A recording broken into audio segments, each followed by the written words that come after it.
Kemudian, salah seorang bapak berkacamata bertanya, "Oh iya, perkenalkan, nama saya Dr. Hadi. Saya di sini untuk bertanya mengenai pendakian kalian." "Oh iya Pak," jawab Rido. "Saya Ibtu Hendra dari Polres setempat," kata seorang polisi. "Saya Dr. Tommy dari Rumah Sakit Provinsi NTB," kata salah seorang dokter di ruangan tersebut. Kemudian, Kepala Taman Nasional berkata juga, "Nama saya Abdul Ghani, Kepala Taman Nasional Gunung Samalas ini." Dan salah seorang tentara berkata, "Saya Letnan Infanteri Agus dari Korem NTB." Lalu, ada seorang kakek tua yang memperkenalkan dirinya. "Saya kakek Kamaludin, ketua adat di sini." Lalu, ada seorang bapak berpeci hitam.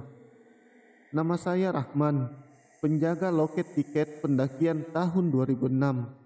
"Oh, yang menjaga loket tiket kami kemarin itu anak bapak ya?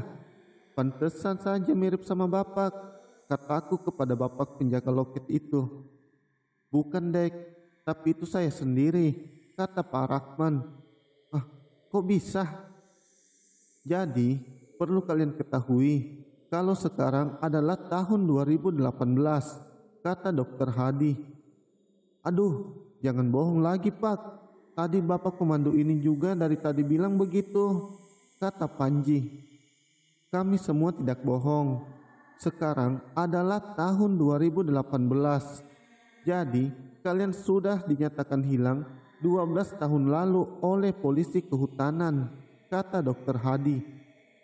"Ya, yang benar Pak," Daniel kembali bertanya. "Benar dek, identitas kalian juga sama seperti laporan kehilangan pendaki di tahun 2006, kata Pak polisi itu. "Itu mustahil Pak, kami hanya tersesat 3 hari di sebuah perkampungan," kataku. "Iya, kenapa tiba-tiba jadi 12 tahun? Terus bagaimana dengan keluarga kami Pak?" tanya Iqbal. "Keluarga kalian sudah dihubungi oleh pihak kami," kata polisi itu. "Iya, memang mustahil. Kami semua juga tidak percaya akan kejadian ini," kata Dokter Hadi. "Iya, sidik kalian itu cocok dengan 5 pendaki yang hilang 12 tahun lalu. Ciri-ciri kalian juga sama. Dan semua barang kalian juga sudah kami cek. Ternyata memang benar kalian itu 5 pendaki yang dinyatakan hilang tahun 2006 itu," kata Pak polisi itu. Kemudian Dokter Tommy menambahkan, "Setelah saya cek kesehatan kalian, tidak ada tanda-tanda penyakit pada tubuh kalian. Perubahan fisik juga tidak ada. Itu sama seperti kalian baru melakukan pendakian tahun 2006 lalu." "Ah, kenapa ini bisa terjadi? Terus bagaimana dengan bapak ibu saya di rumah? Bagaimana dengan pacar saya?" kata Panji yang berteriak histeris, seakan tidak percaya dengan fakta yang terjadi. Aku juga tak luput dari perasaan histeris. Jantungku seakan berhenti berdetak. Badanku terasa panas, tetapi aku tetap tenang. Aku melihat Rido dan Daniel di sampingku juga kelihatan sedih dan tegang. Iqbal tiba-tiba menangis dan mengatakan, "Ibu, apakah ibuku masih ada?" kata Iqbal sambil menangis. Sudah, kalian cukup tenang saja, jangan menangis ya. Semua keluarga kalian sudah kami hubungi. Besok pagi mereka akan tiba di sini," kata Pak polisi itu. "Untuk malam ini kalian menginap di sini. Kalian ceritakan semua kejadian yang kalian alami di sebuah perkampungan yang kalian masuki itu," kata Pak Abdul. "Baik Pak, kami akan menceritakan semua kejadian yang terjadi," kataku kepada Pak Abdul. "Kita mulai dari hari pertama kalian mendaki ya. Kalian berangkat mendaki cuma berlima kan?" tanya Dokter Hadi. "Iya Pak, hanya 5 orang." "Itu tepatnya tanggal berapa ya?" "Tanggal 9 November 2006. Saat itu sedang musim hujan, Pak, kataku kepada Dokter Hadi. Kalian membeli tiket pendakian kan dan memarkirkan motor kalian di sini? Iya, Pak, saya menjaga loket tiket waktu itu. Memang benar, mereka semua mendaki hanya 5 orang di musim hujan. Wajah mereka semua sama persis, seperti pada saat mereka berangkat mendaki. Tambah Pak Rahman. Jadi Bapak yang dulu berjaga di loket ya? Ternyata Bapak sudah semakin tua ya, kataku. Iya, kan sudah 12 tahun yang lalu. Baiklah, coba kamu ceritakan semua kejadian pada saat pendakian sampai bertemu kampung di tengah hutan itu, tanya Dokter Hadi. Di sini cuma aku yang masih mau berbicara. Ridho, Panji, Daniel dan Iqbal masih sedih dengan kenyataan yang terjadi. Tiba-tiba sebagian orang masuk ke ruangan, sepertinya mereka orang-orang yang berkepentingan. Lalu tripod dipasang di depanku dan kamera dipasang. Sepertinya mereka akan meliput ceritaku ini. Dokter Hadi mengeluarkan buku dan bersiap untuk mencatat. Kemudian aku mulai menceritakan semuanya kepada mereka sampai pada saat kami menemukan kampung itu. Lalu kakek Kamaludin bertanya, nama kampung itu apa nak? Kampung Anjani, kek. Oh, jadi begitu. Jadi kakek tahu kampung Anjani itu? Tanya Dokter Hadi kepada kakek Kamaludin. Iya, aku tahu. Kampung itu merupakan kampung mitos yang sering diceritakan oleh orang-orang tua terdahulu di kampung ini. Menurut cerita dari orang-orang kampung ini, sudah ada yang pernah melihat kampung itu dari kejauhan, tetapi mereka terlihat samar-samar. Kampung itu sama seperti kampung kita sekarang. Mereka yang ada di sana beraktivitas seperti biasanya. Benar kan nak? Katanya sambil melihat ke arahku. Benar kek, tetapi aslinya orang di kampung itu adalah makhluk yang menyeramkan kek. Iya, memang benar. Makhluk yang kalian maksud itu merupakan jin yang bermukim di sana. Saya pernah mendengar cerita dari orang-orang yang dahulu pernah mencari kayu bakar ke hutan dan melihat ada ular besar tetapi memiliki kepala seperti manusia. Iya kek, kami sudah melihatnya juga kek. Penduduk yang di sana juga ada yang berwujud seperti itu. Jadi, kalian bertemu kampung itu dan tersesat di sana? Tanya Dokter Hadi. Iya Pak, tetapi ada seorang imam yang memakai jubah putih yang membantu kami keluar dari kampung itu. Coba kamu ceritakan, kata Dokter Hadi. Kemudian aku langsung menceritakannya, semua yang terjadi di kampung itu sampai kami bisa keluar dari kampung itu. Kamera masih terus merekam ceritaku itu dan sesekali difoto oleh orang-orang. Jadi kalian memakan 3 bawang putih sehingga kalian bisa keluar dari kampung itu? Tanya kakek Kamaludin. Iya kek, tanpa bawang putih yang kami simpan di saku celana, mungkin kami akan terjebak di sana selamanya. Oh, jadi begitu ya? Iya Pak. Itu juga kami disuruh membawanya sama kakeknya Ridho. Kakek kamu namanya siapa Ridho? Tanya kakek Kamaludin. Doh, nama kakek kamu siapa? Ridho masih terlihat sedih dan hanya menundukkan kepala sambil menangis. Namanya kakek Fatur kek, katanya sambil menangis. Kakek Fatur ya, tidak salah lagi, kata kakek Kamaludin. Kakek kenal sama kakeknya Ridho? Tanyaku kembali. Iya kenal, ceritanya panjang. Jadi cuma itu cerita kalian saat berada di kampung itu? Iya Pak. Kalian tidak melihat teknologi di sana? Tanya Dokter Hadi. Kalau teknologi canggih sih tidak ada Pak. Keadaan di sana sama persis seperti di sini. Di sana ada kios orang jualan, listrik juga ada. Tapi kami tidak melihat kendaraan bermotor di sana Pak. Kalian tidak menemukan mesin atau alat-alat yang aneh di sana? Tanya Dokter Hadi. Tidak Pak, kalau mesin, kami cuma menemukan mesin speaker musola itu saja. Cuaca di sana gimana? Sama seperti di sini Pak, tetapi di sana langsung musim panas ketika kami masuk ke kampung itu. Oh, jadi bisa dibilang musim di kampung itu sama dengan musim yang sekarang di tahun 2018 ya?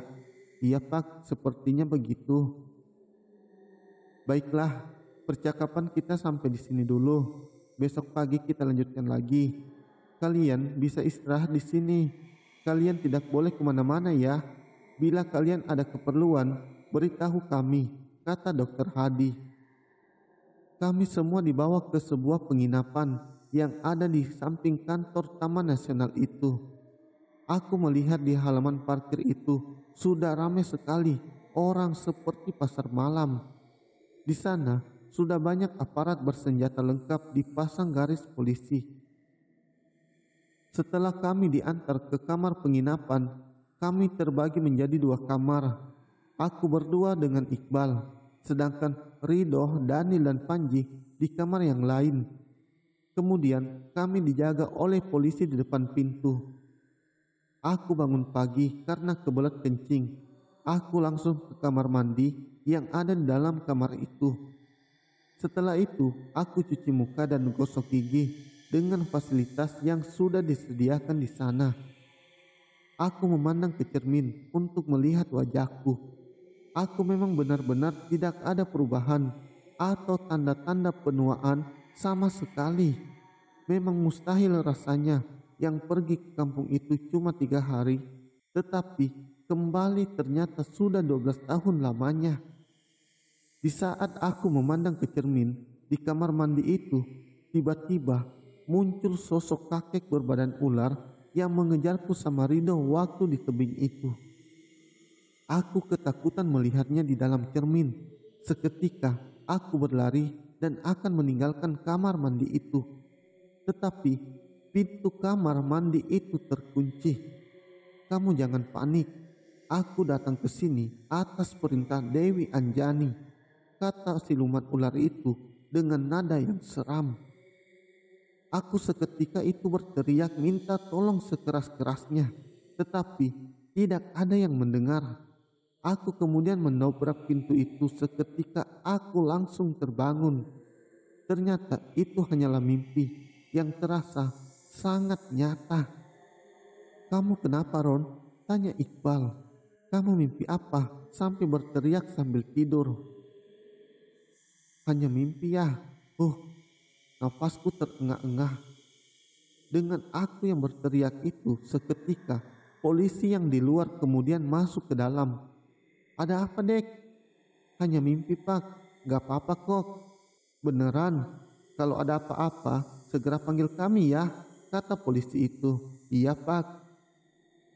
Baiklah, kalian mandi saja dulu. Nanti kalian sarapan di kantor Taman Nasional, sama kayak kemarin. Baik Pak. Aku kemudian beranjak dari tempat tidurku. Aku mandi duluan ya Bal, kataku kepada Iqbal.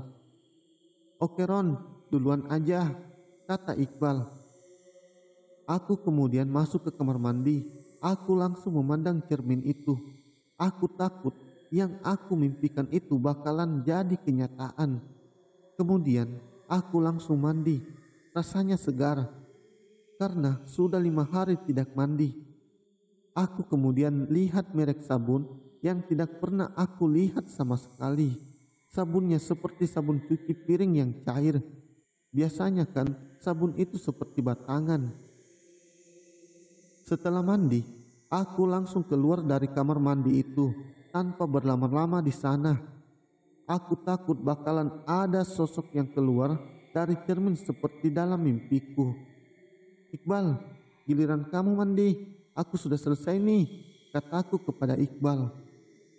Cepet banget Ron, kamu gak pakai sabun ya? Pakai dong, tapi sabunnya encer, gak kayak biasanya yang padat. Masa sih? Tapi bisa dipakai kan? Iya, bisa kok, wangi banget juga. Kemudian aku mengganti baju yang bersih yang sudah disediakan oleh petugas itu. Bajunya seperti baju pasien, sama juga dengan yang Iqbal punya. Sepertinya bajunya memang sama semua. Sambil mengganti baju, aku mengingat kembali mimpiku yang katanya kakek itu datang atas perintah Ratu Dewi Anjani. Apa maksud dari mimpi itu? Sepertinya ada pesan di dalam mimpi itu. Kemudian aku duduk kembali di tempat tidur itu sambil menunggu Iqbal selesai mandi. Setelah Iqbal selesai mandi dan mengganti baju, kami berdua langsung keluar dan disambut oleh polisi yang ada di depan pintu.